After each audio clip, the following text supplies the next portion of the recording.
Hey guys, so this is going to be a really quick video. I just wanted to check in with you guys real quick. I know I'm doing daily food vlogs, which don't really contain much solid food, you might have noticed. But that's going well, and that's a separate issue. I wanted to talk to you guys about the scale. Where are my weigh-in videos? Where is the scale? Some of you guys might know, if you've been around for a while, or if you watched any of the back things, that my scale used to live in my kitchen. And then I started to feel like maybe that wasn't the smartest thing for me. Maybe I don't know, like there was a lot. So then I was like, okay, and I moved it to my bathroom, my back bathroom. I do want to also mention that like when I first started 5 years ago, my kids were much younger and not, I mean, they're always learning, they're always paying attention, they're always watching what you're doing.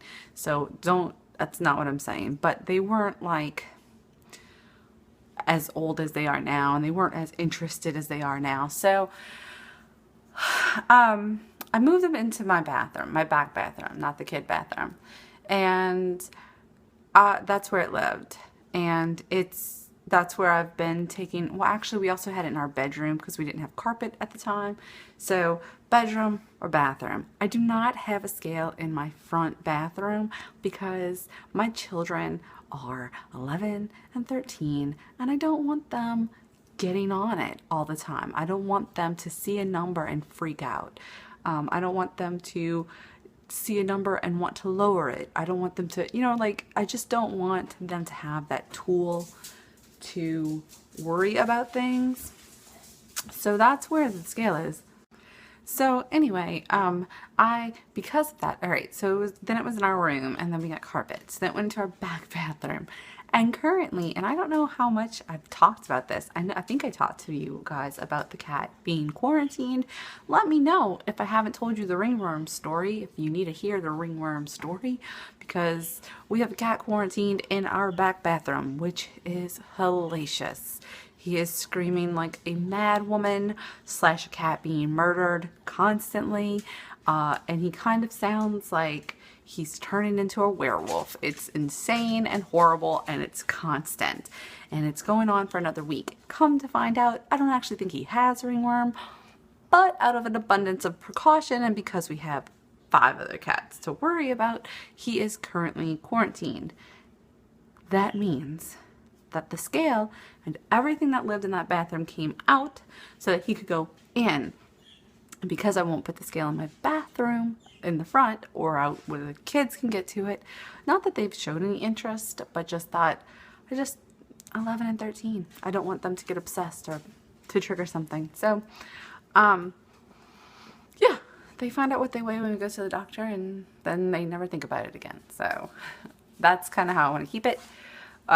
We make healthy choices. We talk all the time about healthy foods and about moving and about, asking for help if you're having trouble staying in a healthy place. And we talk about like how to be healthy, like they're very well educated, but I don't want that to get skewed. I think because I suffer with disordered food association and stuff so much, I think I have a like truly disordered behavior when it comes to food. And that's another thing I want to talk to you guys about. I have it on the list. But for now, I just want to tell you, so I haven't been doing regular weigh-ins because it's been rough and hard to remember. So if you remember, I started this year at 175 and change. I think it was 0.2 or 0.8. I don't know. But 2 days ago, I weighed in at 176.8. So I'm still in that range, which is kind of where I've been since like August. It's been, not August, maybe October.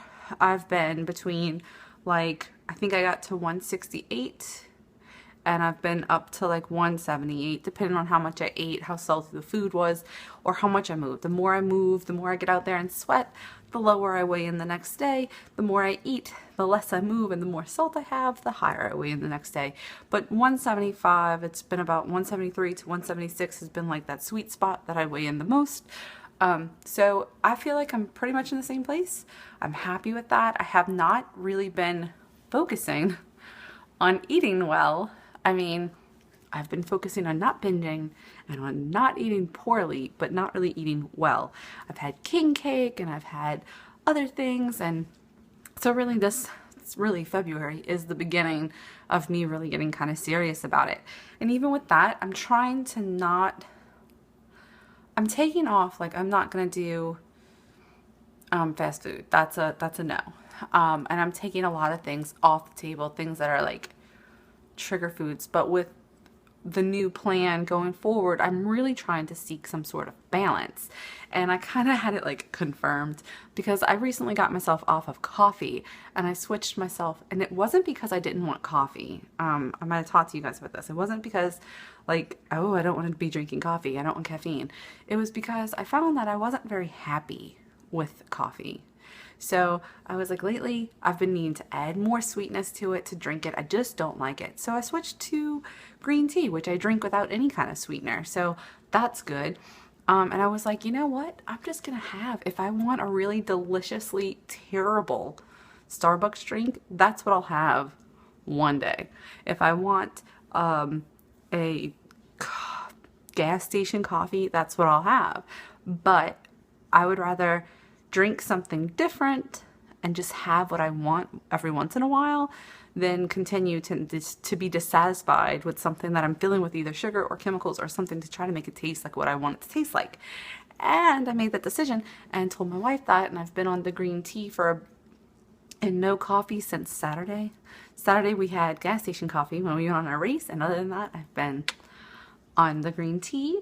And then, oh my gosh, this coffee house in our parish just announced that they have a king cake frappuccino, and I was like, heck yes. So that's gonna happen this weekend. Yay.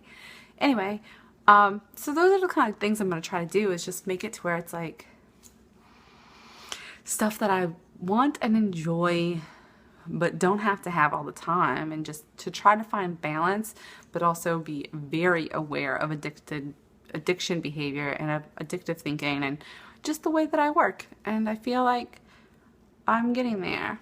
And I do plan on reinstating weigh-ins as soon as I get my bathroom back. So that will be happening weekly as soon as I can kick that cat out of my bathroom.